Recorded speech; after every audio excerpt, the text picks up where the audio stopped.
आप सभी को प्रभु यीशु मसीह के नाम में प्रेम नमस्कार। परमेश्वर पिता का धन्यवाद हो इस सुंदर संगति के लिए, इस सुंदर समय के लिए कि फिर से उन्होंने हम सबको एक साथ जोड़ा। और मेरा विश्वास है कि आप सब आनंदित हैं, और मैं आपकी उपस्थिति के लिए भी, आपके समय के लिए भी जो आपने प्रभु को दिया, और जो आशीष आप पाते हैं।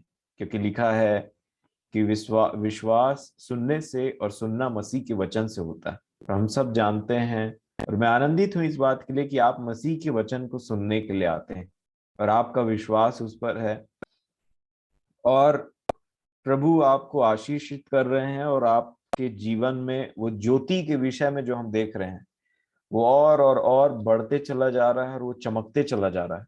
और सारी बातें जो अंधकार में थी, जो समझ में नहीं आती थी, या कहीं डाउट था, मैं समझता हूं उन बातों में परमेश्वर पिता ने हमारी बहुत सहायता की है। तो सारा आदर महिमा हम अपने परमेश्वर पिता को देते हैं, और उन्हीं के नाम से, उन्हीं पर भरोसा रखते हुए, अपने प्रभु यीशु मसीह के नाम से उनकी अगुवाई को चाहते हुए आज के इस समय को हम स्टार्ट करते हैं। और जैसा कि हम देख रहे थे मेरे प्रियो, कि विश्वास के विषय में हमने देखा, फिर कार्य के विषय में हमने देखा, और अब हम देखने जाएंगे एक थोड़ा और ऊपर लेवल की बात इसी में, कि कब एक विश्वासी जिसने प्रभु यीशु मसीह पर विश्वास किया, जिसने जीवन को पाया, उसका नेक्स्ट रोल क्या होता है इस जीवन में। एक बार जब हम जीवन पाते हैं, तो हमने तो जीवन पा लिया, परमेश्वर ने हमें अपने पुत्र के लहू से खरीद लिया, बट उसके बाद विश्वासी हम कहलाते हैं। और तो विश्वासी के बाद एक स्टेप क्या होता है, जो कि हर किसी के लाइफ में बहुत जरूरी है। और ये ऐसा है कि ये कोई औपचारिकता नहीं है, परंतु मैं आपको बोलना चाहूंगा ये कंपलसरी है। और तब एक व्यक्ति विश्वासी से मसीह कैसे कहलाता है, तब हम इसको आज देखने पाएंगे। आपने वो गाना सुना होगा, ये क्रिसमस के टाइम में अधिकतर गाते हैं, अब आओ हम सराहें, अब आओ हम सराहें क्रिस्ट प्रभु को, ऐसा करके बोलते हैं। और उसमें वो बोलते हैं अब आओ विश्वासियों, ऐसे बोलते हैं। और वो गाना मुझे बहुत पसंद है, और बहुत अच्छा गाना है। प्रभु आशीष दे जिन्होंने भी उसको लिखा है। परंतु वहां पे सिर्फ विश्वासियों की एक क्वालिटी बताई गई है, कि अब आओ विश्वासियों, अब हम सराहें अपने क्रिस्ट प्रभु को। इसका मतलब कि सिर्फ सराहने का काम, प्रभु ने ये किया, प्रभु ने मेरे जीवन के लिए वो किया, उन्होंने मेरे लिए जान दिया। और जो सराहने का काम है, प्रभु ने कहा है, देखिए प्रभु ने हमारे लिए जान दिया, अपने जीवन से सब बातों को प्रकट किया, और उसके बाद में उन्होंने कहा कि अब तुमको वो काम करना है। अभी तक हम देख रहे थे कि प्रभु ने कहा, यीशु ने कहा कि मैं जगत की ज्योति हूं, परंतु जगत से जाने के टाइम में उन्होंने कहा जब तक मैं जगत में हूं, मैं जगत की ज्योति हूं, परंतु अब मैं जा रहा हूं। और फिर उन्होंने कहा मुझे और आपसे कि अब तुम जगत की ज्योति हो। और इसीलिए जैसा प्रभु ने किया, जैसा प्रभु का स्वभाव था, जैसा प्रभु का चाल चलन था, और जैसा यीशु क्रूस को उठा करके हमारे लिए कुर्बान हो गए, उन्होंने मुझसे और आपसे भी एक बात कहा है। उन्होंने सिर्फ ये नहीं कहा कि मेरे बारे में सिर्फ मुझे सराहना कि प्रभु ने ये किया, प्रभु ने वो किया, ये जरूरी है, परंतु प्रभु ने हमसे एक और बात कही है मेरे प्रिय। उन्होंने कहा कि जो कोई अपना प्रतिदिन अपना क्रूस उठा करके मेरे पीछे ना हो ले, वो मेरे योग्य नहीं हो सकता। और ये बात आती है मसीही बनने की। विश्वासी से हम मसीही बनते चले जाते हैं। तो विश्वासी से मसीही बनने का जो कार्यक्रम है, वो प्रेम से स्टार्ट होता है।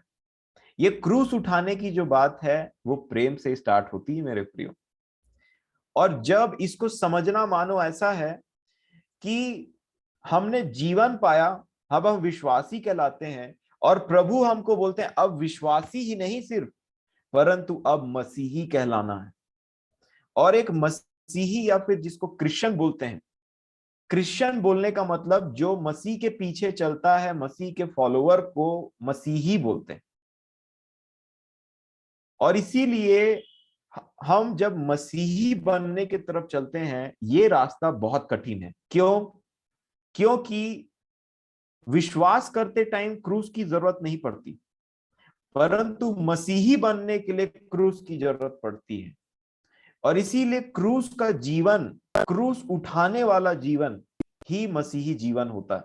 और क्रूस उठा करके चलना और प्रतिदिन मरना, ये मेरा और आपका जीवन होता है। मैं आपको अपने जीवन से कुछ बात बताना चाहूंगा। जब मैंने जीवन पाया और तब मैं विश्वासी हुआ, और तब उसके बाद मैंने, जैसे मैंने आपको पहले भी बताया है कि मैं उस लाइन में बढ़ता चला गया, मैं आनंदित हुआ। उसके बाद मैंने देखा कि प्रभु का आत्मा मेरे अंदर में बहुतायत से प्रेम भर रहा है अपने परमेश्वर के लिए।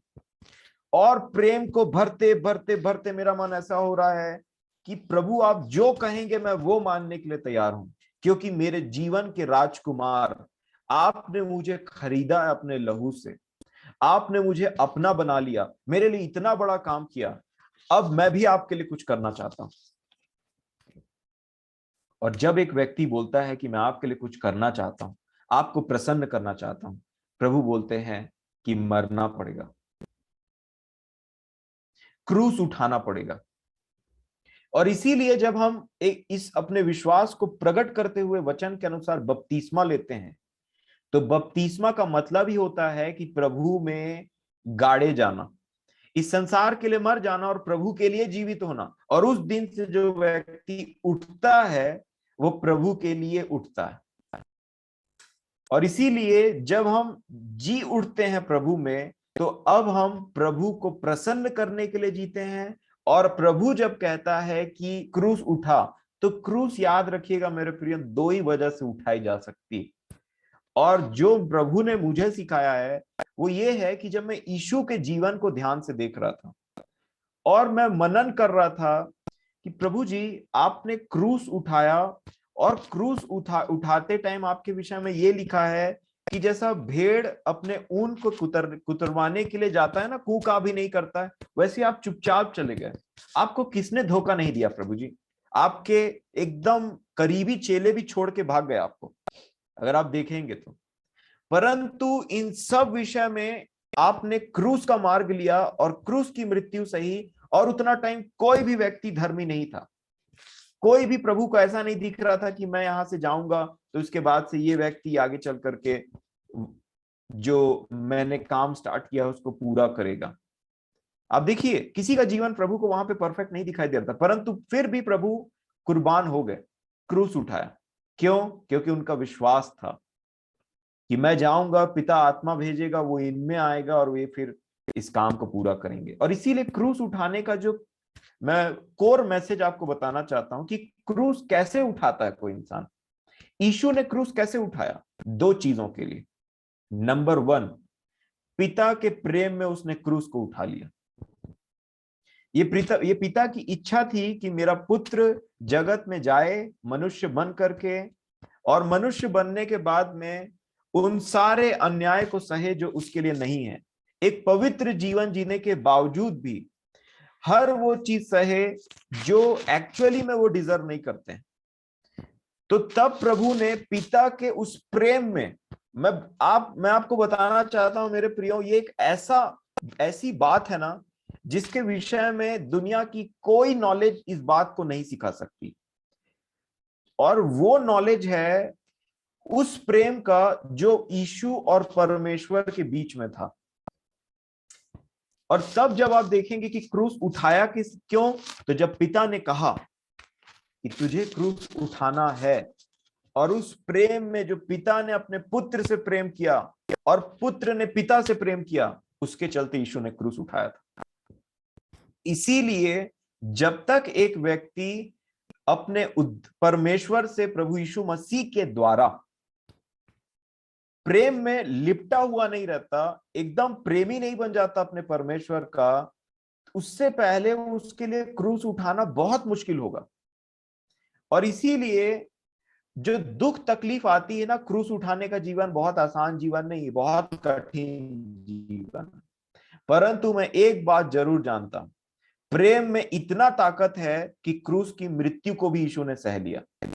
और प्रेम में इतना ताकत है, और मैं बोलना चाहूंगा कि जो प्रेम की वजह से उसने क्रूस उठाया, उस क्रूस में इतना सामर्थ्य था, क्योंकि वो प्रेम की वजह से उठाया जा रहा था, कि शैतान का पावर नील हो गया था उस जगह में। इस सारी पृथ्वी का जो सरदार है, उसने अपना पूरा जी जान लगा करके कोशिश किया था, परंतु जैसे एक व्यक्ति क्रूस में जाता है, अपने आप को क्रूस में चढ़ा देता है अपने पिता के प्रेम में, मैं आपको बोलना चाहता हूं, वहां शैतान का पावर नील हो जाता है। सारी अथॉरिटीज जो काम करती हमारे ऊपर में, सारी बातें नील हो जाती है। और इसलिए दुनिया का सबसे ज्यादा स्ट्रॉन्गेस्ट जगह है क्रूस, जहां इस दुनिया का संसार एकदम पावरलेस हो जाता है। और जब यीशु ने पहला, तो मैंने आपको बताया कि उसने पिता के प्रेम में क्रूस उठाया। जैसा कि यूहन्ना रचित सुसमाचार आप पढ़ेंगे तो देखिए यहां पे क्या लिखा है। और इसीलिए हमने डिसाइड किया है कि हम यीशु के जीवन को ही फॉलो करेंगे। यहां पे देखिए यूहन्ना रचित सुसमाचार उसका 10 अध्याय और उसका 17 वचन।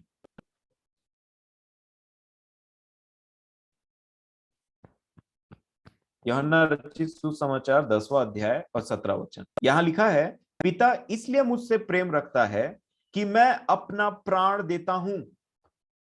अब देखिए आप इस सेंटेंस को, इस वचन पे मनन करिए। यहां लिखा है, पिता इसलिए मुझसे प्रेम रखता है कि मैं अपना प्राण देता हूं। और पुत्र क्यों अपना प्राण देता है? क्योंकि वो पिता से प्रेम रखता है। तो जैसे ही पिता प्रेम की बात आती है ना, तो देने का विषय आता है। देना, अपने आप को देना। लिखा है, देखिए प्रेम का डेफिनेशन आप समझिए। परमेश्वर ने जगत से एक ऐसा प्रेम किया, और जैसे ही प्रेम की बारी आए, बात आती है, ऐसा प्रेम किया कि उसने दिया, अपना पुत्र दे दिया। तो एक्चुअल में परमेश्वर ने भी बहुत बड़ा सैक्रिफाइस किया था यीशु को इस पृथ्वी पर भेज करके। इस चीज को अगर आप समझें तो आप समझिए कि अब्राहम को कितनी तकलीफ हुई होगी अपने बच्चे को ले जा करके उस पर्वत में बलि करने के टाइम में।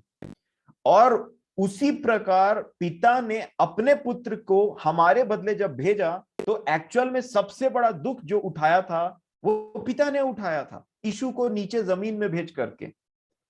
और देखने, वो सोचिए कि यीशु प्रतिदिन वैसा जीवन जीते थे कि लोग उसको कभी गाली बक रहे हैं, कभी कुछ कर रहे हैं, तो सोचिए ऊपर बैठे हुए पिता को कैसा लगता होगा कि मेरा बेटा यहां पे गया, और कितना तकलीफ होता होगा। और पुत्र जब पृथ्वी में है तो टोटली कनेक्टेड है अपने पिता से, और हमेशा अपने पिता के प्रेम में लगा हुआ है। और वो जानते हैं कि पिता मुझसे इसलिए प्रेम रखते हैं क्योंकि मैं अपना प्राण देता हूं। तो क्रूस सबसे पहले परमेश्वर के प्रेम में उठाया जाता है। और इसीलिए प्रेरित पौलुस गलातियों की पुस्तक, उसका 2 अध्याय अगर आप निकालेंगे तो देखिए क्या लिखा है। गलातियों की पुस्तक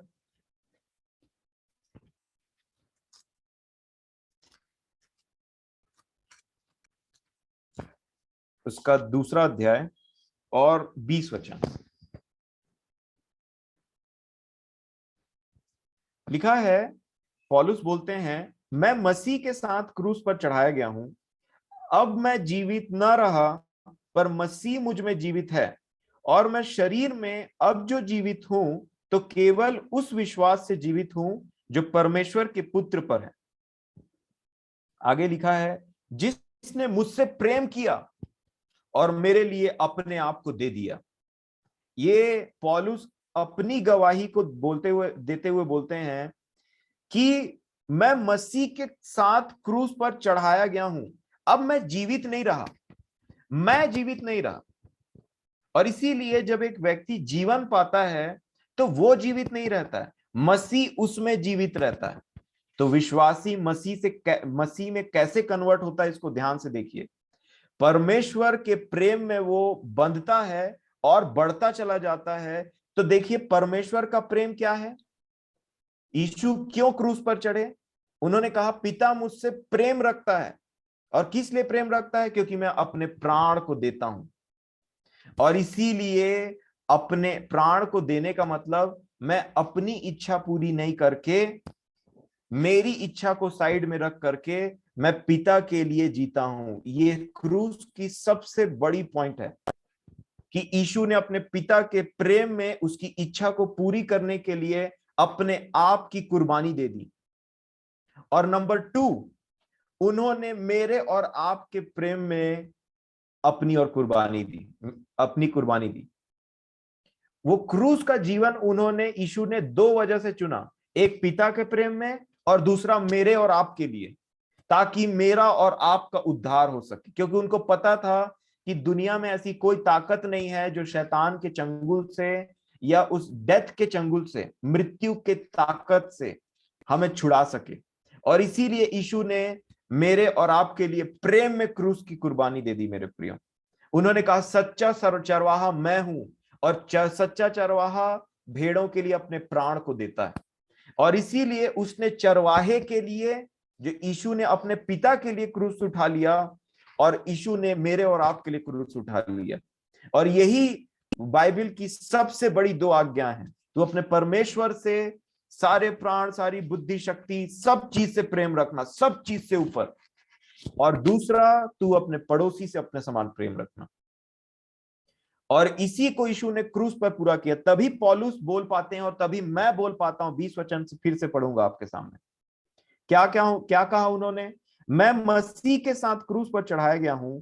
अब मैं जीवित ना रहा, पर मसीह मुझ में जीवित है। और मैं शरीर में अब जो जीवित हूं, तो क्यों जीवित हूं शरीर में? मेरे अंदर तो आत्मा आ गया मसीह का, तो केवल उस विश्वास से जीवित हूं जो परमेश्वर के पुत्र पर है। और क्या लिखा है?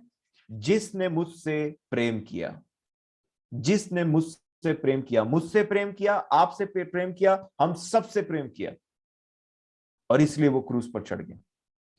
इसीलिए ये जो एसेंस है ना क्रूस का, ये जो, मतलब मैं बोलना चाहूंगा, ये जो मेन कोर है ना, कोर जो है ना क्रूस का, जिसमें सारी भेद छुपी हुई है, वो 2 चीज है, परमेश्वर का प्रेम और इस जगत के लोगों से प्रेम, जो परमेश्वर के हैं, खासकर उनसे।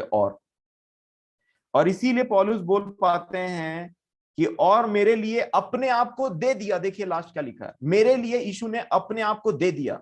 और ये सबसे बड़ा नॉलेज है कि परमेश्वर के प्रेम का नॉलेज। और इसीलिए ये नॉलेज कुछ ऐसा है कि ये एक्चुअल में नॉलेज नहीं है, ये कुछ नॉलेज से बढ़कर। इसीलिए पौलुस इफिसियों की पत्री 3 अध्याय और उसका 19 वचन में पढ़ना चाहूंगा। इफिसियों 3 का 19, यहां पे वो ऐसा कहते हैं, और मसीह के उस प्रेम को जान सको जो ज्ञान से परे है। ये जो बात है मसीह का प्रेम ना, ये ज्ञान से परे है। इसीलिए क्रूस भी जो है ना, वो ज्ञान से परे है। और इसीलिए क्रूस की जो कथा है, वो नाश होने वालों के लिए, मैं बोलना चाहूंगा, वो वेस्ट है, कोई मतलब का नहीं है, जो नाश होने वाले हैं। और इसीलिए यहां पे लिखा है, देखिए, और मसीह के उस प्रेम को जान सको जो ज्ञान से परे है, कि तुम परमेश्वर की सारी भरपूरी तक परिपूर्ण हो जाओ। क्रूस का जीवन, मसीह के प्रेम को जानने का जीवन ही हमारे जीवन को परमेश्वर में परिपूर्ण बनाता है। वो बचा कुचा पार्ट रहता है जो, वो हम परिपूर्ण बनते चले जाते हैं, वो कंप्लीट होता है किसमें? क्रूस में।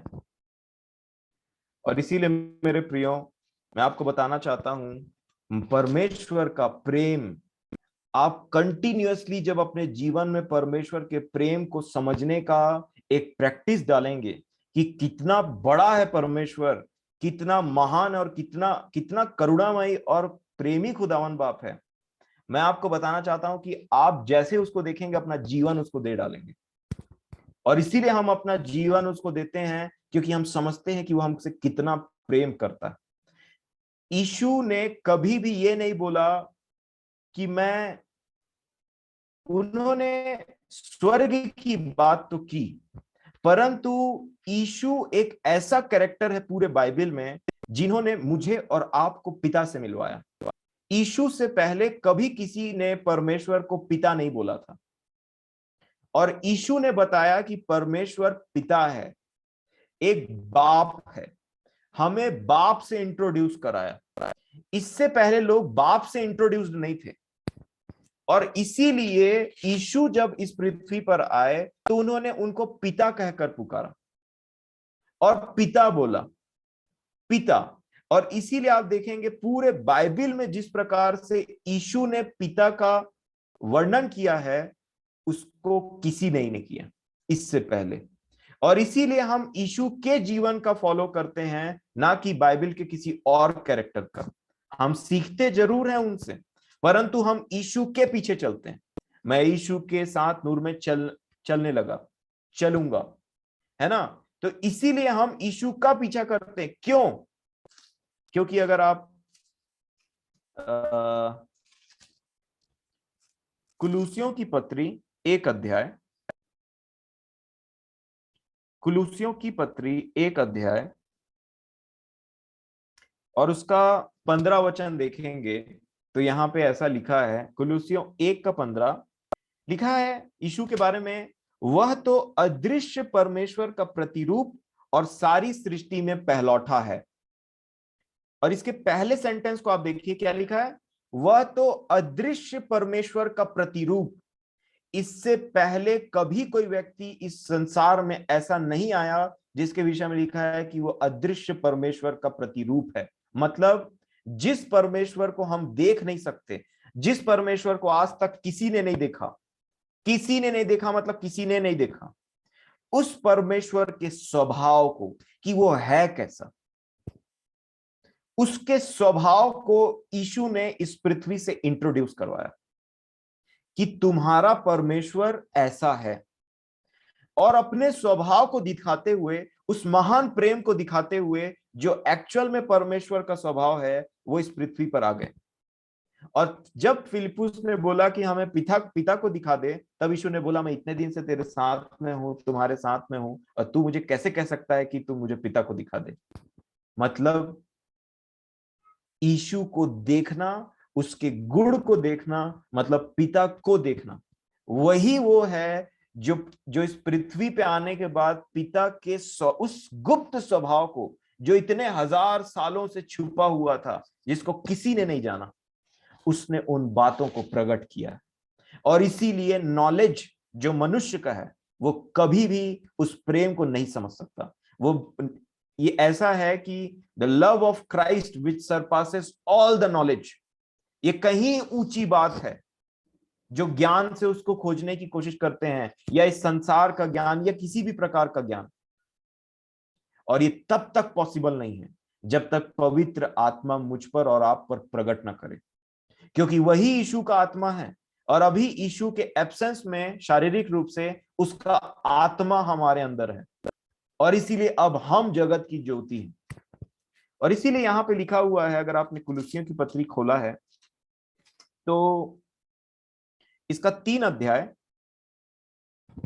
और 10 वचन, इसीलिए पवित्र आत्मा हमें वह ज्ञान देता है जो इस संसार में कहीं भी नहीं पाया जाता, बहुत रेयर है, और जिनको वो देता है वो उस प्रेम को समझते हैं। कुलुसियों 3 का 10 में ऐसा लिखा है, और नए मनुष्यत्व को पहन लिया है जो अपने सृजनहार के स्वरूप के अनुसार, मतलब हमारा जो सृजनहार है जिसको हम पिता बोलते हैं, उसके स्वरूप के अनुसार ज्ञान प्राप्त करने के लिए नया बनता जाता है। और ये जो ज्ञान है ना, यहां पे लिखा है ना मेरे प्रियो, यहां पे कि और नए मनुष्यत्व को पहन लिया है, और जो सृजनहार के, जो अपने सृजनहार के स्वरूप के अनुसार ज्ञान प्राप्त करने के लिए नया बनता जाता है, वो ये ज्ञान है कि मेरा पिता कैसा है। अपने पिता के उस स्वर्गीय परमेश्वर के हार्ट को जानना, उसके स्वभाव को जानना और उसके अनुसार जीना, ये दुनिया का क्या, ये स्वर्ग का सबसे बड़ा ज्ञान है, स्वर्ग का सबसे बड़ा ज्ञान है। और इसी ज्ञान को उसने प्रभु यीशु मसीह में और अब उस अपने पवित्र आत्मा में हम पर प्रकट करना आरंभ किया। जब से पवित्र आत्मा आया तब से वो प्रकट कर रहा है प्रेम, उसकी लंबाई, चौड़ाई और गहराई को समझने के लिए। और उसमें सबसे ज्यादा कोई हमारी मदद कर सकता है तो वो है यीशु का जीवन स्वयं और उसका आत्मा, क्योंकि ये मनुष्य के ज्ञान से परे की, समझ की बाहर की बात है। और इसीलिए आप देखिए कि यीशु ने जब क्रूस उठाया तो अपने आप को बलिदान किया। इससे पहले कि एक विश्वासी मसीही बने, उसको मरना पड़ेगा। मैं फिर बोल रहा हूं, किसके लिए मरना पड़ेगा? अपने लिए। ना उस अपने लिए तो जीने की बात ही नहीं आती। वो दो लोगों के लिए जीता है। सबसे पहले परमेश्वर के लिए, कि परमेश्वर का वचन क्या कहता है। वचन उसके प्रेम से लगा हो जाता है कि परमेश्वर की इच्छा को वो समझता है और उसके प्रेम में बना रहता है, उसका कनेक्शन ऊपर हो जाता है अपने परमेश्वर के लिए। और दूसरा ये कि वो परमेश्वर के बनाए हुए लोगों के लिए जीता है और इसीलिए अपने आप का इनकार करता है। एक व्यक्ति जब मसीही कहलाता है उसमें उसका कुछ रहता ही नहीं। इसीलिए पौलुस बोलते हैं मैं मर गया। और इसीलिए हम भी मरते चले जाते हैं प्रतिदिन। जब हम जीवन, ये एक दिन में नहीं होता। इसीलिए यीशु ने क्या कहा? प्रतिदिन जो अपना क्रूस उठाता है, ये प्रति तब मैंने अपने जीवन में देखा कि परमेश्वर के वचन के अनुसार बहुत सी बातें मेरे जीवन में नहीं, परंतु परमेश्वर ने सारी बातों को एक बार में प्रकट नहीं किया मुझ पर, धीरे धीरे करता गया। सबसे पहले उन्होंने मुझे दिखाया पैसों का प्रेम, मैं बोलना चाहूंगा।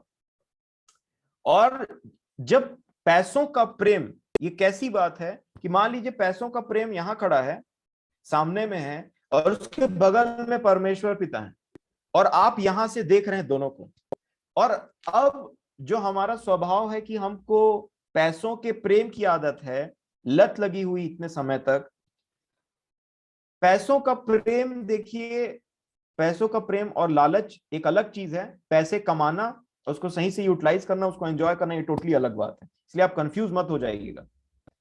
और इसीलिए जब पैसों का प्रेम बोलने से कि हमारा विश्वास, हमारा प्रेम और हमारी आशा तीनों पर पैसे पे है, इसको पैसे का प्रेम बोलते हैं। और जब पैसे का प्रेम सामने खड़ा है और परमेश्वर सामने खड़ा है, और लिखा है कि पैसा और परमेश्वर दोनों दो दो परमेश्वर है, एक सच्चा परमेश्वर है और एक इस संसार का परमेश्वर है। और यीशु ने कहा तुम दो स्वामी की सेवा नहीं कर सकते। तो मेरे को यहां पे क्या करना है? मेरा वो स्वभाव जो बोल रहा है कि पैसे के पीछे जा, या पैसा ऐसा, या पैसे के बारे में बताता है, उसके लिए मुझे क्रूस पे चढ़ना पड़ेगा। क्यों? क्योंकि मैं उस पैसे से ज्यादा अपने पिता से प्रेम करता हूं। और जब तक मेरा एटीट्यूड ये नहीं होगा कि मैं कुछ भी चीज से ज्यादा अपने पिता से प्रेम करता हूं, अपने यीशु से प्रेम करता हूं, तब तक मैं क्रूस पे नहीं चढ़ सकता। ये क्रूस पे चढ़ना पड़ेगा। और वैसे ही प्रभु फिर हमें और भी बातों को दिखाते हैं।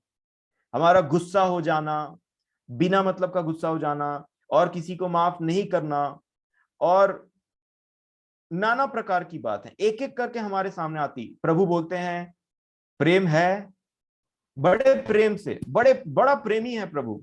वो कोई बहुत ही गुस्से वाला व्यक्ति नहीं है, मैं आपको बता रहा हूं, बहुत जेंटल है।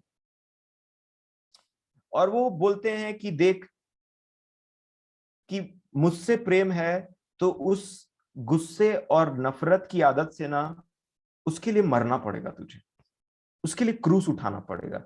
तो सोचिए क्रूस उठाना कितना मुश्किल रहता है, परंतु फिर भी एक व्यक्ति प्रेम में बोलता है प्रभु मैं उस व्यक्ति को माफ करूंगा, मैं क्षमा चाहता हूं वैसा मेरे उस स्वभाव के लिए, क्योंकि मैं मरूंगा, मेरा मैं मरेगा, और जितना मेरा मैं मरेगा उतना मसीह मुझ में जीवित रहेगा। अगर मैं मरूंगा ही नहीं तो मसीह कभी भी मुझ में जीवित नहीं रह पाएगा, वो मर जाएगा। इसका मतलब वो हमारे जीवन से चला जाएगा। और इसीलिए एक होता है परमेश्वर के लिए, दूसरा एक व्यक्ति बहुत सारे चीजों में दूसरे व्यक्तियों के सामने भी उसको क्रूस उठाना पड़ता है। कैसे? दूसरे व्यक्ति उसको कभी गाली देते हैं, कभी उस पर अत्याचार करते हैं, कभी मानसिक, कभी शारीरिक, या नाना प्रकार की बातें जो आपने किया नहीं उसके लिए सहना पड़ता है। और छोटी छोटी बातें हैं। आप किसी अपने हस्बैंड से, अपने बच्चे से, अपने माता पिता से, अपने किसी भी प्रियजन से बहुत प्रेम करते हैं, बट वो आपको तकलीफ पहुंचाता है। आपने एक्सपेक्ट नहीं किया कि वो ऐसा बोलेगा या वो ऐसा बोलेगी, मेरा बच्चा मेरे से ऐसा व्यवहार करेगा या कोई भी आपसे ऐसा व्यवहार करेगा, परंतु वो आपसे वैसा व्यवहार करते हैं और हमारे दिल को बहुत ठेस पहुंचती है क्योंकि हम उनसे बहुत प्रेम करते हैं। परंतु उतना टाइम भी हमें क्रूस उठाना पड़ता है, वो उस रिश्ते के लिए हमें वापस प्रेम करना पड़ता है। और एक व्यक्ति अगर क्रूस नहीं उठाता, वो उसको वैसा ही रिप्लाई दे देता है या फिर वैसा ही उसके लिए कर देता है कि जैसा उसको मिला वैसा वापस कर दिया। ये मनुष्य का स्वभाव है, ये जानवर टाइप का स्वभाव है। अगर आप मसीह के क्रूस से इसको कंपेयर करेंगे तो आप कुत्ते को पत्थर मारिए, वो आके आपको चाप देगा।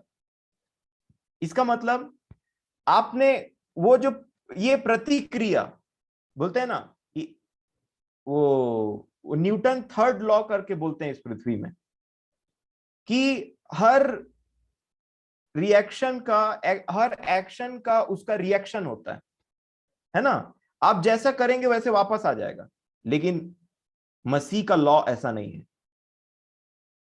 मसीह का लॉ ऐसा बोलता है कि जो आपके पास में पत्थर फेंके, वो पत्थर कभी उसके पास वापस नहीं जाएगा। उधर से एक्शन होगा, इधर से रिएक्शन नहीं होगा। इसीलिए न्यूटन का लॉ भी एक मसीही के लिए फेल हो जाता है, क्योंकि न्यूटन के लॉ को इस पृथ्वी वाले जानते हैं कि एक्शन है तो रिएक्शन है, ऐसा करोगे तो वैसा मिलेगा, मेरे को मारोगे तो मैं भी मारूंगा, ऐसा बोलते हैं। लेकिन मसीह का लॉ ऐसा है कि कोई तुम्हें मारे तो दूसरा गाल आगे। इसका मतलब क्या है कि कभी भी कोई मारे तो हमारा रिएक्शन हो ही ना उसके प्रति, नॉन रिएक्टिव, क्योंकि हम तो है ही नहीं, हम मर गए हैं और मसीह हम में जीवित है। और ये दुनिया और स्वर्ग का सबसे बड़ा ज्ञान है मेरे प्रिय, मसीही जीवन, जिसको बहुत से ज्ञानी नहीं समझ पाए और इसको मूर्खता बोलते हैं। कोई तुमको मारेगा तो तुम पलट करके नहीं मारोगे, ये कहां की मूर्खता है? तो तुम मार खा के आ गया, कुछ नहीं बोला उसको, कुछ नहीं किया, नहीं। क्यों? तू नहीं समझेगा, क्योंकि क्रूस की कथा नाश होने वालों के लिए मूर्खता है। वो अगला बोलेगा तूने ऐसा मूर्खता क्यों किया, क्यों तू वहां ठगाया, क्यों तूने मुझे फोन नहीं किया, क्यों तूने ऐसा नहीं किया, क्यों तूने वैसा नहीं किया। जब यीशु हमारे पापों के लिए मरा तो बहुत से लोगों को लगा ये मूर्खता, और इसीलिए जब आज भी उसकी बात सुनाई जाती है ना, तो लोग उसको बेचारा समझते हैं। कितना बेचारा, जो उसके बारे में नहीं जानते, खासकर वो, कितना बेचारा। मुझे यीशु को क्रूस पर देख करके बहुत खराब लगता है, ऐसे बोलते हैं संसार वाले। उन्होंने कभी नहीं समझा, और ये ज्ञान उनके पास है ही नहीं। ये ज्ञान विश्वासी को मिलता है ताकि वो मसीही बन सके। और इसीलिए मेरे प्रियो, एक मसीही जीवन क्या होता है? बलिदान होता है। यीशु ने अपने आप को बलिदान कर दिया। किसके लिए? पहला, परमेश्वर की इच्छा के अनुसार, ताकि अपने पिता के प्रेम में बना रहे। क्योंकि इससे पहले कि अब्राहम था, उसने कहा मैं हूं, वो पिता के साथ था।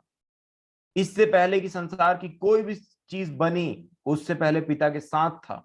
और इसीलिए यीशु ने कहा, यीशु ने क्या किया? अपने आप को बलिदान कर दिया, वो बलिदानी हुआ। और इसीलिए मेरे प्रियो, जब मैं और आप इस जीवन में, जब हम मसीह यीशु के नाम से उठते हैं ना, हमारा नया जन्म होता है, तो हमें वो बलिदान चढ़ाना पड़ता है। और वो बलिदान और कुछ नहीं है, वो बलिदान मैं और आप ही हैं। अपने आप को चढ़ाना पड़ता है, इस जीवन को चढ़ाना पड़ता है कि पिता, मैं प्रभु यीशु मसीह के नाम से क्रूस उठाऊंगा। ये मुझसे असहनीय जान पड़ता है, परंतु मैं क्रूस उठाऊंगा। और यही बात उसने पतरस से कहा था। अगर आप यूहन्ना रचित सुसमाचार की पत्री और उसका लास्ट 21 अध्याय, यूहन्ना रचित सुसमाचार की पत्री, यूहन्ना रचित सुसमाचार उसका 21 अध्याय और 15 वचन से लेकर के पढ़ेंगे तो यीशु ने पतरस से 3 बार क्वेश्चन किया, एक ही विषय में, एक ही बात को 3 बार पूछा। पतरस, शमौन पतरस, क्या तू मुझसे प्रेम करता है? हाँ, तो ये कर। क्या कहा? मेरे मेमनों को चरा। फिर दूसरी बार, हे शमौन यूहन्ना के पुत्र, क्या तू मुझसे प्रेम रखता है? उसने कहा हाँ। तो उसने कहा मेरी भेड़ों की रखवाली कर। और फिर पूछा, क्या तू मुझसे प्रीति रखता है? उसने कहा हे प्रभु, तू तो सब कुछ जानता है, तू ये जानता है कि मैं तुझसे प्रीति रखता हूं। यीशु ने उससे कहा मेरी भेड़ों को चरा। तो मुझसे प्रेम रखता है तो कुछ काम कर। और जब वो रिस्पॉन्सिबिलिटी दिया, मेरे मेमनों को चरा, मेरे भेड़ों की रखवाली कर और मेरे भेड़ों को चरा, ये जब उसको उनको रिस्पॉन्सिबिलिटी दिया पतरस को, तो इस रिस्पॉन्सिबिलिटी को करने के लिए उन्होंने उसको एक और बात बताया। देखिए यहां पे फिर से 2 बात है। यीशु ने क्या तू मुझसे प्रेम रखता है? अगर कोई व्यक्ति यीशु से प्रेम रखता है तो उसकी भेड़ों से भी प्रेम रखेगा। और इसीलिए यीशु ने क्वेश्चन किया, क्या तू मुझसे प्रेम रखता है? पीटर ने कहा हां। 3 बार कहा हां, और तीनों बार यीशु ने बोला अगर तू मुझसे प्रेम रखता है तो मेरे भेड़ों से प्रीति रख। यही निशानी होगी, तू मुझसे प्रेम करेगा तो मेरी भेड़ों से प्रेम रखेगा। और देखिए मेरे प्रियो, यीशु आज भी मुझे और आप यही बोलते हैं, क्या तू मुझसे प्रेम करता है? और अगर मेरा और आपका आंसर हां है, जैसा कि हम सब जानते हैं, तो यीशु मुझसे और आपसे कहता है कि मेरे भेड़ों की रखवाली कर। मतलब हर किसी को वो ये नहीं बोलता कि उसको चरा या भेड़ों की रखवाली कर, वो ये कह रहा है कि लोगों से प्रीति रखो, उनके प्रति नम्र हो, टेंडर हार्टेड रहो, कोमल स्वभाव हो तुम्हारा मनुष्यों के प्रति। तो ये क्या करेगा? ये तुम्हें मुझसे प्रेम रखवाएगा।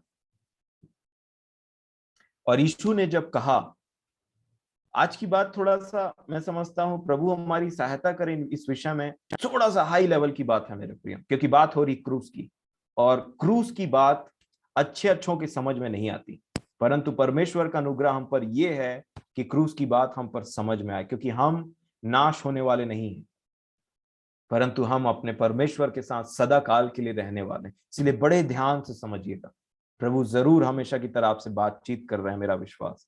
जब यीशु ने कहा कि पतरस क्या तू मुझसे प्रेम रखता है तो मेरी भेड़ों को चढ़ा, मतलब मैं और मेरी भेड़। यीशु को प्रेम रखने का मतलब है यीशु और उसकी भेड़ें जो उसके नाम से इधर उधर भटक रही हैं, या फिर इधर उधर घूम रही हैं, या भटक गई, या पीछे हट गई हैं, या कहीं खो गई हैं, उनसे प्रीति रख। और ये 2 चीज करने के लिए तुझे क्या करने की जरूरत है? मुझसे प्रेम करने के लिए और भेड़ों से प्रेम करने के लिए क्या चीज की जरूरत है? देखिए क्या लिखा है 18 वचन में। जैसे ये बात कंप्लीट हुआ तो यीशु ने कहां मोड़ दिया बात, मैं तुझसे सच सच कहता हूं, जब तू जवान था तो अपनी कमर बांधकर जहां चाहता था वहां फिरता था, परंतु जब तू बूढ़ा होगा तो अपने हाथ फैलाएगा और दूसरा तेरी कमर बांधकर जहां तू ना चाहेगा वहां तुझे ले जाएगा। उसने इन बातों से संकेत दिया कि पतरस कैसी मृत्यु से परमेश्वर की महिमा करेगा। यीशु से प्रेम रखना, परमेश्वर से प्रेम रखना और मेमनों से प्रेम रखना है, तो नेक्स्ट स्टेप है मृत्यु। जैसे ही पतरस ने बताया, बोला 3 बार हाँ हाँ हाँ, तो यीशु ने बोला मरना पड़ेगा, और मरोगे तो परमेश्वर की महिमा होगी। यहां लिखा है यीशु ने बताया कि पतरस कैसी मृत्यु से परमेश्वर की महिमा करेगा। तो हमारे लिए क्या है आज? क्रूस की मृत्यु, जिससे परमेश्वर की महिमा होगी। प्रतिदिन क्रूस की मृत्यु, अपने लिए तो सबसे पहले मर जाना सुबह उठ के, और जीना पहले परमेश्वर के लिए, और दूसरा जिन लोगों से वो आपको और मुझे मिलाएगा, हमेशा उनको परमेश्वर का स्वभाव दिखाना, स्वभाव दिखाना। और यही क्रूस की मृत्यु का मतलब है। मैं आपको एक चीज दिखाना चाहता हूं, आप पहला पतरस की पत्री उसका 2 अध्याय निकालिए।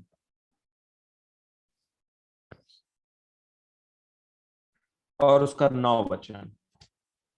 पहला पतरस 2 अध्याय 9 वचन। मेरे प्रियो, अगर हम यीशु के जीवन को सच्चाई से फॉलो करेंगे ना, और उसके जीवन को ध्यान से देखेंगे, तो उसने क्या कहा पता है? मैं स्वर्ग जा रहा हूं नहीं बोला, उसने कहा मैं पिता के पास जा रहा हूं। आप देखिए, आज के बहुत सारे लोगों में और यीशु के जीवन में बहुत अंतर है। अधिकतर लोग, आप ये, अगर आपके हृदय में ये बात है कि आप स्वर्ग जाना चाहते हैं, ये अच्छा विचार है, वही हमको जाना ही है एक्चुअल में, और वही सदा काल के रखना है, रहना है। परंतु इससे और एक हाई लेवल और बेस्ट आपको मैं जीवन जीने का तरीका बताऊं। आप ये समझिए कि आप पिता के पास जा रहे हैं, आप यीशु के पास जा रहे हैं। स्वर्ग अपने आप इनके पीछे चलता है। और इसीलिए जब एक व्यक्ति इन अपने पिता और यीशु से प्रेम करता है ना, उसको लगता है कि जहां यीशु वहां मैं। और इसी प्रकार मैं और आप भी अगर उस प्रेम में बने रहें, उसकी इच्छा को जाने और उसको पूरा करते रहे, अपने आप को क्रूस पर बलिदान करें, तो पिता ने यीशु से प्रेम किया, वो हमसे भी प्रेम करता है। और इसीलिए मैं आपको एक चीज बताना चाह रहा हूं, जो शेयर करना चाह रहा था। पहला पतरस 2 अध्याय उसका 9 वचन देखिए।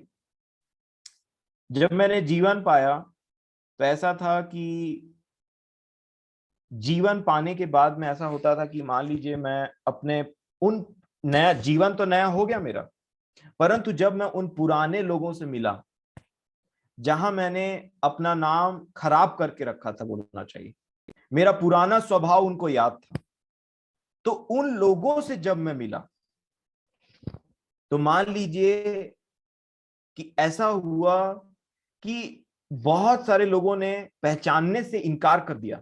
पहचानने से, बोलने से, कि वो स्वभाव जो वो खोज रहे थे कि ये तो ऐसा था, ऐसा कब हो गया, ऐसा था, ये तो हमारे साथ गाली देने वाला था, जो गाली दे, जिसके साथ में मैं गाली देता था और सबसे ज्यादा गाली देता था, मैं लीडर था उनका एक्चुअल में।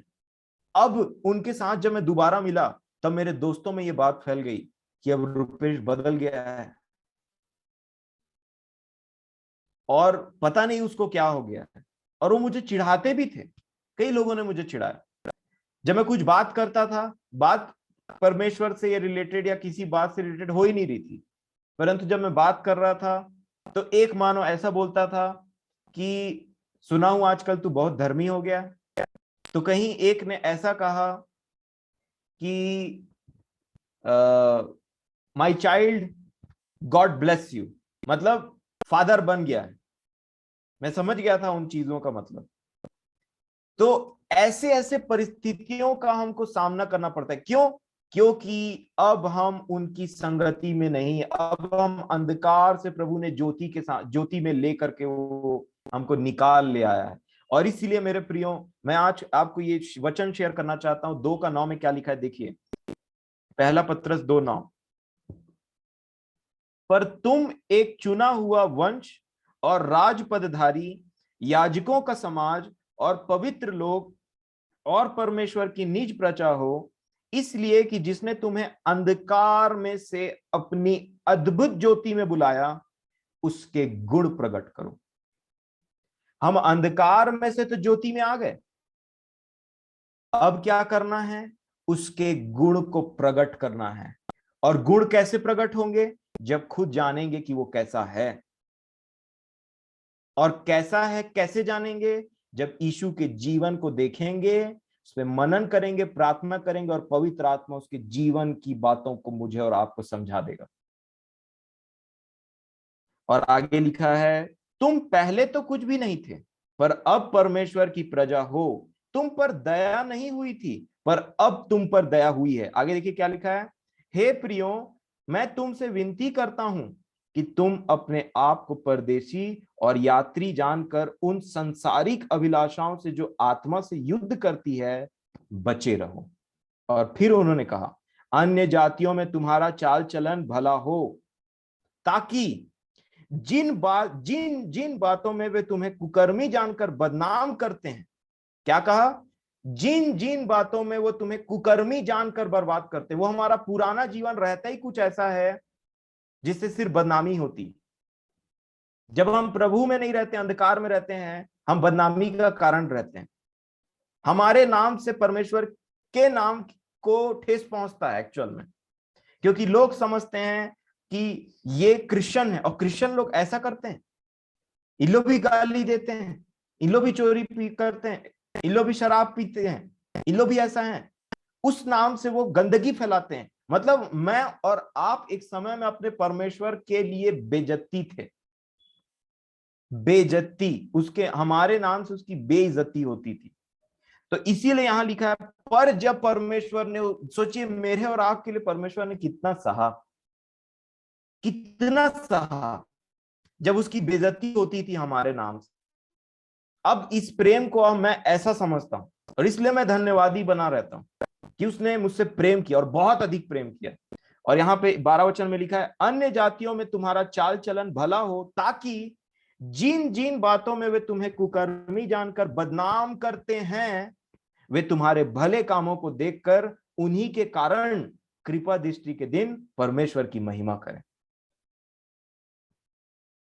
और ये हमारा पर्पस है कि हमारे बुरे चाल चलन के चलते जो परमेश्वर के नाम की बेइज्जती हुई, अब उस चाल चलन के चलते जिसमें ज्योति ने हम पर प्रकट किया है, उससे हमारे परमेश्वर के नाम की महिमा हो। कब होगी? जब हम अपने आप को बलिदान चढ़ाएंगे, बलिदान करेंगे। यूहन्ना रचित सुसमाचार में यीशु ने इस बलिदान का वर्णन किया है। अगर आप यूहन्ना रचित सुसमाचार उसका 4 अध्याय और 23 वचन देखेंगे तो यहां लिखा है, यूहन्ना 4 का 23 में लिखा है, परंतु वह समय आता है, वरन अब भी है, जिसमें सच्चे भक्त पिता की आराधना आत्मा और सच्चाई से करेंगे, क्योंकि पिता अपने लिए ऐसे ही आराधकों को ढूंढता है। कौन है ये आराधक? इंग्लिश में लिखा है वर्शिपर्स, जो वर्शिप करें पिता की, किसमें? आत्मा और सच्चाई में। और ऐसे कौन से आराधक हैं जिनको पिता खोज रहा है? क्योंकि जहां ये शब्द आता है आराधक, जो आत्मा और सच्चाई से पिता की आराधना करते हैं, तो आत्मा में पैदा ही नहीं हुआ है, तो आत्मा से पिता की आराधना कैसे करेगा?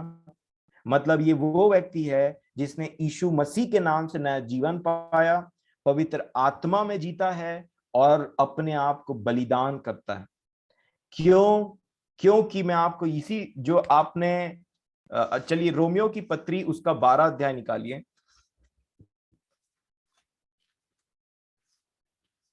रोमियो की पत्री उसका 12 अध्याय।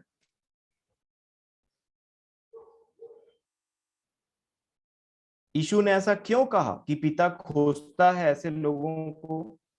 तो क्या ये बहुत मधुर गाने वाले हैं जिनको पिता खोजता है? बहुत सुरीले गाने वाले हैं, बहुत अच्छे गाने वाले हैं, अच्छे गानों के बनाने वाले हैं? नहीं, वो आराधक जिनका पिता खोजता है, आज उनके बारे में समझिए।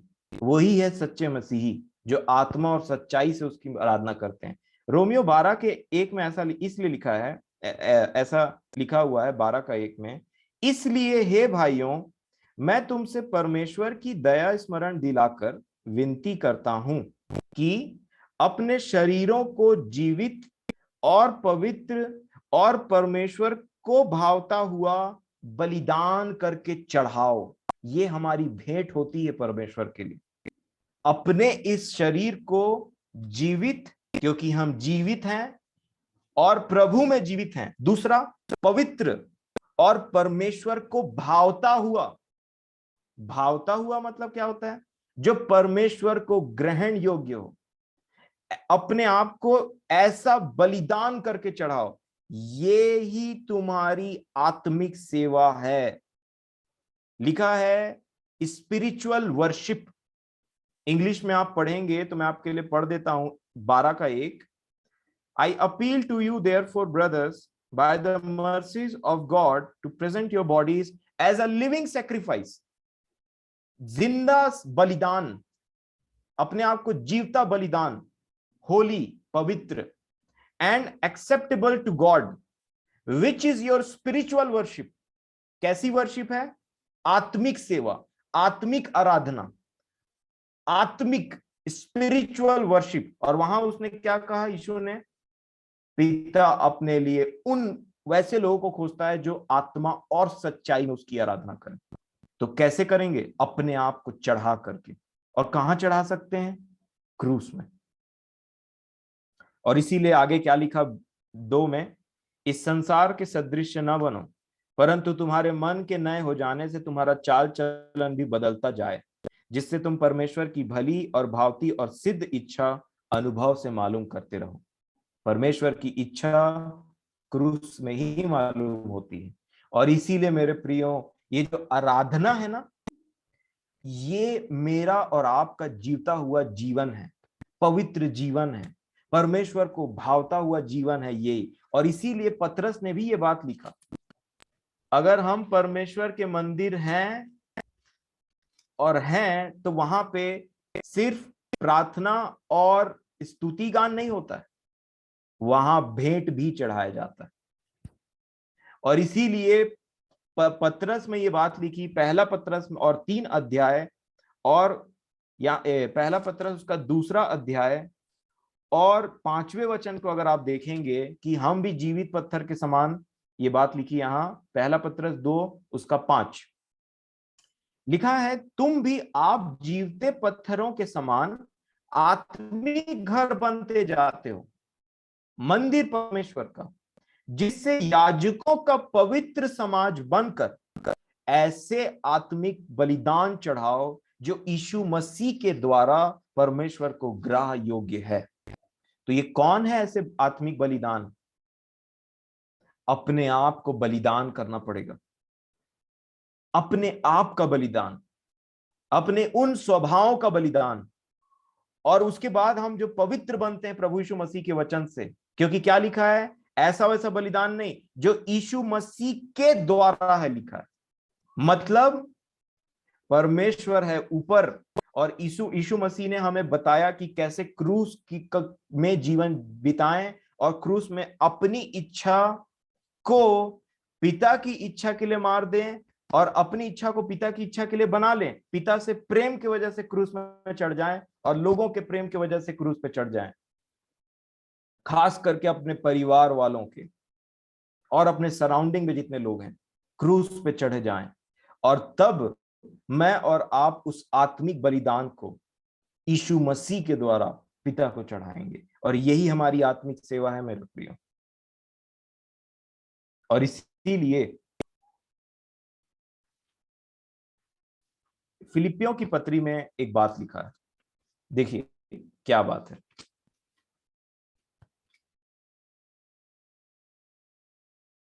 फिलिपियों की पत्री उसका 2 अध्याय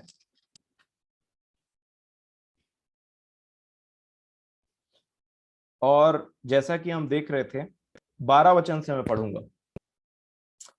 लिखा है फिलिपियों की पत्री 2 अध्याय और उसका 12 वचन, इसलिए हे मेरे प्रियो, जिस प्रकार तुम सदा से आज्ञा मानते आए हो, वैसे ही अब भी न केवल मेरे साथ रहते हुए, पर विशेष करके अब मेरे दूर रहने पर भी डरते और कांपते हुए अपने अपने उद्धार का कार्य पूरा करते जाओ। जैसा हम कल देख रहे थे, उद्धार का कार्य। और उस कार्य को करते करते कई लोग कुड़कुड़ाते हैं, बड़बड़ाते हैं, देते हैं तो बड़बड़ा के। कई बार होता है, ऐसा हो जाता है। ऐसा नहीं होना चाहिए मेरे प्रिय। कोई कुड़कुड़ाहट और बुड़बुड़ाहट नहीं होनी चाहिए जब हम परमेश्वर का कार्य करते हैं तो। और कुड़कुड़ाहट और बुड़बुड़ाहट धीरे धीरे हर चीजों के लिए गायब होते चले जाना चाहिए, क्योंकि 13 वचन में लिखा है, क्योंकि परमेश्वर ही है जिसने अपनी सुइच्छा निमित्त तुम्हारे मन में इच्छा और काम दोनों बातों के करने का प्रभाव डाला है। वो परमेश्वर की इच्छा हो रही है आपके मन में वो चीज, जैसे हमने कल देखा। और इसीलिए 14 वचन में क्या लिखा है, देखिए, सब काम बिना कुड़कुड़ाए और बिना वाद विवाद के किया करो, जितने काम करते हो परमेश्वर के लिए। और फिर लिखा, ताकि तुम निर्दोष और भोले होकर, निर्दोष और भोले कैसे होंगे? जब काम करेंगे और बिना कुड़कुड़ाए काम करेंगे। और क्या लिखा है हो 15 में, ताकि तुम निर्दोष और भोले होकर टेढ़े और हठीले लोगों के बीच परमेश्वर के निष्कलंक संतान बने रहो, जिनके बीच में तुम जीवन का वचन लिए हुए जगत में जलते दीपकों के समान दिखाई देते हो। ये है जगत की ज्योति। जब उसने कहा कि तुम जगत की ज्योति हो, उसका मतलब ये था। और बिना कुड़कुड़ाए, बिना बड़बड़ाए उस परमेश्वर के कार्य को करना, जो उसने हमें, हमारे अंदर जो इच्छा पैदा की, जैसा हम कल देख रहे थे। इसीलिए हम इस सारे जगत में अंधियारे के बीच में कैसे दिखाई देते हैं? जलते हुए दीपक के समान, जगत की ज्योति। लिखा है ना यहाँ पे कि जलते दीपकों के समान दिखाई देते हो। यही है जगत की ज्योति। मैं आपको बता दूं इसमें प्रैक्टिकल डिफिकल्टी कहाँ आता है। कई बार जगत की ज्योति अंधकार की तरफ देखती है और उसके बाद में बोलती है कि ये ऐसा कर रहा तो मैं ऐसा क्यों करूं। और इसीलिए अच्छा करते करते कुछ लोग धोखा पाते हैं, या कुछ ऐसा उनके साथ होता है, या फिर कुछ खराब उनको महसूस, मतलब अपने लाइफ में एक्सपीरियंस करना पड़ता है, और वो उनका जो उजियाला है ना, वो डिम हो जाता है। हर तारा एक समान नहीं होता, लेकिन तारा तो तारा है। भले उसका उजियाला कम हो गया है, लेकिन जैसे ही वो अपने उस ज्योति के तरफ देखता है जो यीशु है, वो फिर से उस उजियाले को पाता है और फिर से चमकने लग जाता है। अगर वो कार्य जो परमेश्वर ने हमें दिया है उसको हम कुड़कुड़ा करके या बड़बड़ा करके करते हैं, तो मानो हम, ऐसा है कि हम अब ज्योति हमसे डिम होता जा रहा है, हमारा जो चमक है वो कम होते चले जा रहा है। क्योंकि लिखा है कि क्रूकेड जनरेशन, जो हठीले मनुष्यों के बीच में तुम जगत की ज्योति के समान दिखाई देते हो। आप अपने आस पड़ोस में मत देखिए कौन आपसे बुरा व्यवहार करता है, कौन आपसे क्या व्यवहार करता है। मेरे प्रियो, जगत की ज्योति का मतलब होता है, पहले तो परमेश्वर ने ज्योति को अंधकार से सेपरेट किया, और इसलिए ज्योति मतलब मैं और आप जो जगत में हैं, हमको ये बात को नहीं ध्यान देना कि अगला हमसे कैसा व्यवहार कर रहा है, क्योंकि भले अगला व्यवहार कर रहा है अपने अंधकार वाले स्वभाव की वजह से कर रहा है, क्योंकि वो अंधकार में है। परंतु आप और मैं ज्योति होकर के भी यही बात बोलेंगे, तो वो ऐसा क्यों करता है मेरे साथ, तो ऐसा क्यों करती है मेरे साथ, मेरे ड्यूटी में, मेरे पड़ोसी में, मेरे घर में, मेरे परिवार में। आप जगत की ज्योति हैं। आप अंधकार के कामों के विषय में कंप्लेन नहीं कर सकते। आपका और मेरा काम है चमकना। हम वो नहीं है। आप समझिए अपने रोल को। पुलिस वाला है तो पुलिस वाला ये नहीं बोल सकता कि लोग इतना क्राइम क्यों करते हैं, ऐसा है वैसा है। वो उसका काम है कि पुलिस वाला अपने कार्य को करे और जो क्राइम करते हैं उसको पकड़े। अगर किसी का एक बहुत अच्छा सुंदर सा गार्डन है, उसके अंदर बहुत सारे फल हैं और बहुत सारे अच्छे पौधे हैं, तो हमको ये समझना है कि जो पत्थर पड़ रहा है बाहर से, या फिर लोग उसके अंदर में छलांग लगाने की कोशिश कर, उसके बाड़ी को बर्बाद करने की कोशिश कर रहे हैं, तो वो इसलिए क्योंकि उसके बाड़ी के अंदर में कुछ ऐसा है जो बाहर लोगों के पास में नहीं है। और इसीलिए जब लोग मेरे और आपके साथ में ऐसा व्यवहार करते हैं, तो यीशु की तरफ निहारिए। उसके साथ में भी लोगों ने बहुत ज्यादा खराब व्यवहार किया। क्यों? क्योंकि वो मानव अंधियारे के बीच में एक ज्योति के समान था, और अंधियारा चाह तो रहा था उसको निगल ले, उसको दबा ले, उसकी ज्योति खत्म कर ले, परंतु वो ऐसा चमका कि सब को अपनी ज्योति में ले आया। और जितने उसके ऊपर विश्वास करते हैं, उसकी तरफ निहारते हैं, उनको वो ज्योति बना देता है। और ऐसे लोगों के ऊपर में अत्याचार होता है। ऐसे लोगों के ऊपर में जो मसीह के लिए दुख उठाते हैं, उनके ऊपर महिमा का आत्मा काम करता है, उनके ऊपर वो महिमा का कारण है।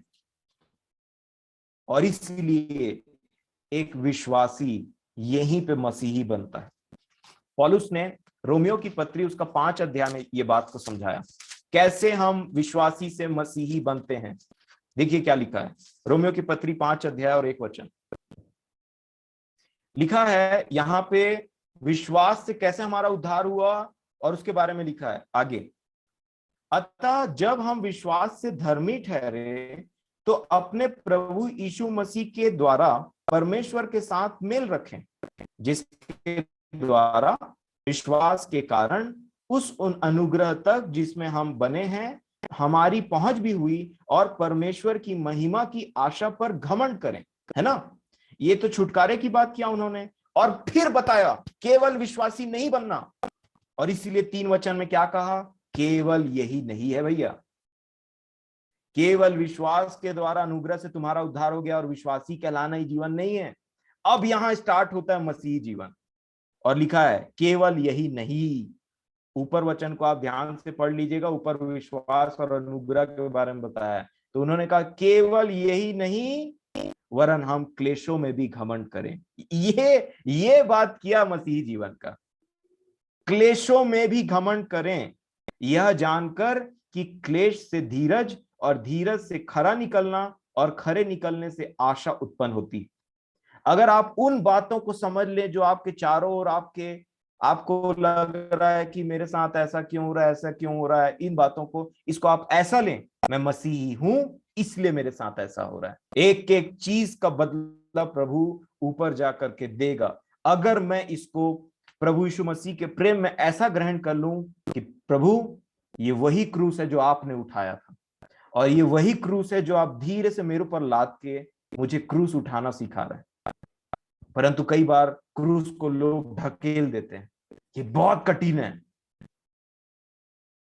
और यही यहां पे लिखा हुआ है, केवल यही नहीं वरन हम क्लेशों में भी घमंड करें, और यह जानकर कि क्लेश से धीरज और धीरज से खरा निकलना और खरे निकलने से आशा उत्पन्न होती है, और आशा से लज्जा नहीं होती। ये होप कभी शेम नहीं करेगा, आशेम नहीं करेगा आपको, क्योंकि पवित्र आत्मा। क्यों ऐसा होता है, क्यों एक व्यक्ति क्रूस का जीवन उठाता है, क्रूस उठाता है?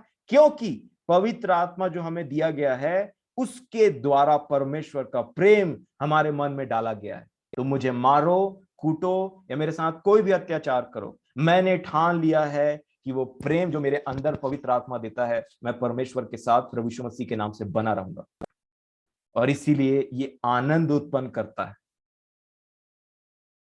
मेरे प्रियो। इसीलिए थिस्सलुनीकियों की कलीसिया, पहला थिस्सलुनीकियों 1 अध्याय और 6वें वचन में क्या कहा उसने उनको, तुम बड़े क्लेश में पवित्र आत्मा के आनंद के साथ वचन को मानकर हमारी और प्रभु की सी चाल चलने लगे। मैं फिर पढ़ूंगा, पहला थिस्सलुनीकियों 1 अध्याय और 6वां वचन, तुम बड़े क्लेश में पवित्र आत्मा के आनंद के साथ वचन को मानकर हमारी और प्रभु की सी चाल चलने लगे। और इसी बात को पतरस ने अपने पत्री में बताया कि पहला पतरस और उसका 4 अध्याय और उसका 14 वचन, यहां लिखा है, पहला पतरस 4 और 14, फिर यदि मसीह के नाम के लिए तुम्हारी निंदा की जाती है तो तुम धन्य हो, क्योंकि महिमा का आत्मा जो परमेश्वर का आत्मा है तुम पर छाया करता है। इसका मतलब क्या है, अगर आप भले चीजों को के लिए दुख उठाते हैं, अगर आप सही हैं परंतु फिर भी परमेश्वर का नाम जान करके और ये समझ करके कि ये मेरा क्रूस है, इससे मैं भाग नहीं सकता, इससे मैं भाग नहीं सकती, इसी में जीवन है, इसी में आनंद है, उसको क्रूस समझ करके उठाएंगे ना, आप मनुष्यों से कभी घृणा या फिर आप मनुष्यों से कभी नफरत नहीं करेंगे, क्योंकि आपको पता है कि वो मेरा क्रूस है। पुराने समय में जो चेले थे ना, उनके ऊपर तो बड़ा अत्याचार हुआ, वो उनका क्रूस था, उनको मार दिया गया, मारने से पहले भी उनको बहुत प्रताड़ना हुई, वो उनका क्रूस था। उसी प्रकार मैं और आप इस जीवन में हैं, और यहाँ पे जब हमारे ऊपर अन्याय होता है या कोई ऐसी बात जो आपको लगता है मैं ऐसा डिजर्व नहीं करता, मेरे साथ ना बहुत बुरा होता है, हमेशा मेरे साथ बुरा होता है, वो क्रूस है, वो आशीष है आपकी और मेरे लिए, उसमें आनंदित होना है मुझे और आपको, और हमेशा इस कुड़कुड़ाते और बुड़बुड़ाते और अंधकार के लोगों के बीच में ज्योति बन करके चमकना है। क्योंकि ज्योति कंप्लेन नहीं कर सकती कि अंधकार ऐसा क्यों है, क्यों करता है मेरे साथ ऐसा, क्यों करती है मेरे साथ ऐसा।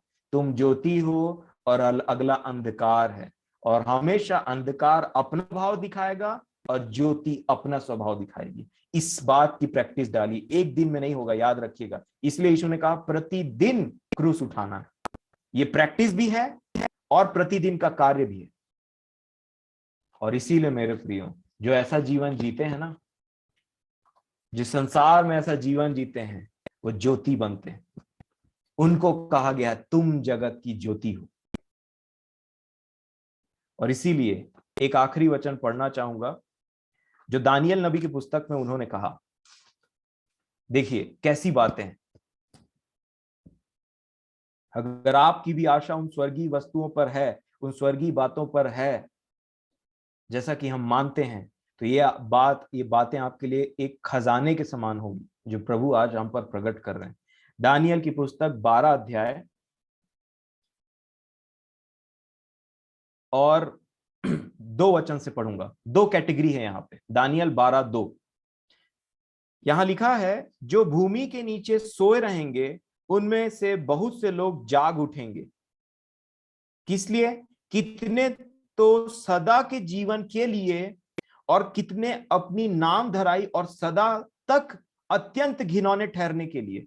बताइए कौन से व्यक्ति बनने चाहते हैं जो सदा के लिए जाग उठे।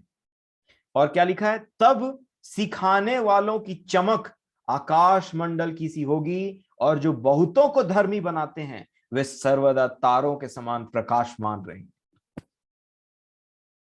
तारों के समान प्रकाशमान रहेंगे जो बहुतों को धर्मी बनाते हैं। कैसे? पहले अपने चाल चलन से, और दूसरा मसीह के उन वचनों से जो हमारे मुख से निकलता है। बहुतों को धर्मी बनाएंगे, वो तारों के समान में रहेंगे। ये प्रभु ने मेरे लिए और आपके लिए पोजीशन रखा है।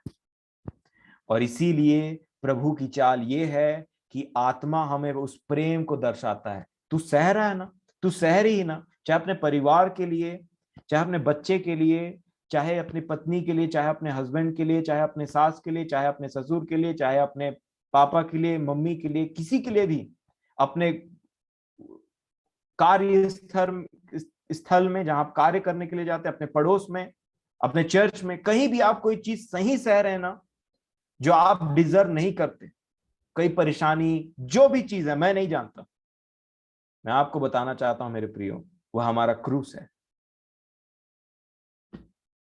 और यही डिफरेंस होता है एक विश्वासी और एक क्रूस उठाने में। हर विश्वासी मसीही नहीं होता, परंतु हर मसीही विश्वासी भी होता है और मसीही भी होता है। क्योंकि विश्वासी ये विश्वास करता तो है, लेकिन क्या वो जीता है, ये मैं इसीलिए बोलता हूं विश्वासी और मसीही में यही अंतर है। मसीही क्रूस उठाता है, लेकिन विश्वासी हो सकता है कि सिर्फ विश्वास करता। विश्वासी भी रहना है, और विश्वासी के बाद मसीही क्रूस भी उठाना है। और तब आप पिता के और पुत्र के उस प्रेम को समझ पाएंगे, और तब आप समझ पाएंगे कि पुत्र ने पिता के प्रेम में और मेरे लिए अपने उस क्रूस को उठाया, अपने आप को बलिदान कर दिया। और तब आप धन्यवादी भी बने रहेंगे, और तब आपको पवित्र आत्मा प्रेरित करेगा कि यीशु के समान जी, क्रूस उठाने के जीवन को जी। और तब मैं आपको प्रभु आप सबों की सहायता करें, मेरी सहायता करें कि हम विश्वासी से मसीही बने और क्रूस उठाने का जीवन हमारा हो। और प्रभु आप सबों की सहायता करें। और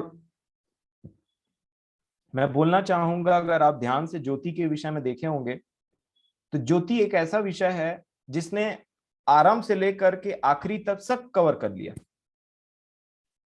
इसमें सारी बातें, सारे गुण हैं, सारी बातें हैं, हर चीजें इसमें समा गई। मान लीजिए कि बाइबल की अधिकतर शिक्षाएं जो है इसमें सब समा गई। और इसीलिए आज मैं बोलना चाहूंगा, हम इस विषय को विराम देंगे और यहीं पे रोकेंगे। जो प्रभु ने मुझे सिखाया, जिस विषय में मुझे ज्योति दिया और जो मेरे जीवन में, मैं अपने जीवन में जिन चीजों के पीछे मैं भागता हूं, जो मेरा आधार है, मेरा जीवन है, वो मैंने आप सबों के सामने में प्रकट किया कि जिसके पीछे मैं भागता हूँ। मैं भी यही बोलना चाहूंगा, ऐसा नहीं कि मैंने पा लिया, परंतु मैं उस दौड़ में शामिल हूं, और जब तक ये जीवन प्रभु ने दिया तब तक वो मेरी सहायता करेंगे कि मैं इस दौड़ में भागी रहूं, शामिल रहूं, और उस फल को, उस प्रतिफल, और मैं बोलना चाहूंगा मैं वहां पहुंचूं जहां मेरा प्रभु यीशु है, जहां मेरा परमेश्वर है, और वो मुझे पहुंचाएगा। वो हमें दुष्ट के उस हर एक चाल चलन, उस हर एक फंदे से बचा करके रखेगा, और अपने पुत्र के महिमा के लिए और अपनी महिमा के निमित्त वो मुझे और आपको उस स्वर्ग में, जहां वो स्वयं विराजमान है, वहां लेकर के जाएगा। और इसीलिए मैं यहाँ पे इस पर्टिकुलर विषय को जो हमने स्टार्ट किया था, उसको स्टॉप करना चाहूंगा, और इसके बाद में प्रभु हमारी सहायता करें। और जरूर हम मैं निवेदन करूंगा अमन चाचा से कि प्रभु आपकी जैसी अगुवाई करे इस विषय में, कि जो हमने सीखा है अगर आप उसका रिवीजन, या जो आपने अपने जीवन में निर्णय लिया है हम आने वाले दिनों में उसके लिए मिलना मत छोड़िए, प्रभु के नाम से मिलना मत छोड़िए। फेलोशिप, सहभागिता बहुत जरूरी है, और आनंद से मिलिए। बोलने वाला चाहे कोई भी हो, विश्वास करिए कि प्रभु आज आपसे बात करेंगे तो बात होगी। तो मैं परमेश्वर पिता का धन्यवाद देता हूं इस विषय में, और निवेदन करूंगा अमन चाचा से ही कि वो इस विषय में प्रार्थना करें, और एक धन्यवाद की प्रार्थना और एक सामर्थ पाने की प्रार्थना कि प्रभु हमें मसीही बना है, उस क्रूस को उठाने की सामर्थ दे आत्मा से। वो प्रेम, वो जो प्रेम है ना पवित्र आत्मा का जो दिया गया है, उससे हमें लज्जा ना हो परंतु आनंद हो कि हम क्रूस उठाते हैं। ऐसे नहीं कि हम क्रूस उठाते हैं, परंतु हम क्रूस उठाते हैं, है ना। वो गाना है ना कि हाथ में है सलीब, झंडा है अजीब। ये सलीब जो हमारा झंडा है ना, वो बहुत अजीब है दुनिया वालों के लिए, लेकिन मेरे लिए मेरे उद्धार का कारण है, मेरे मसीह की पहचान है, जिसको मैं जब तक इस पृथ्वी में हूं तब तक उस ज्योति के समान मैं जीऊंगा जैसा मेरा मसीह। तो प्रभु से हमारी यही प्रार्थना हो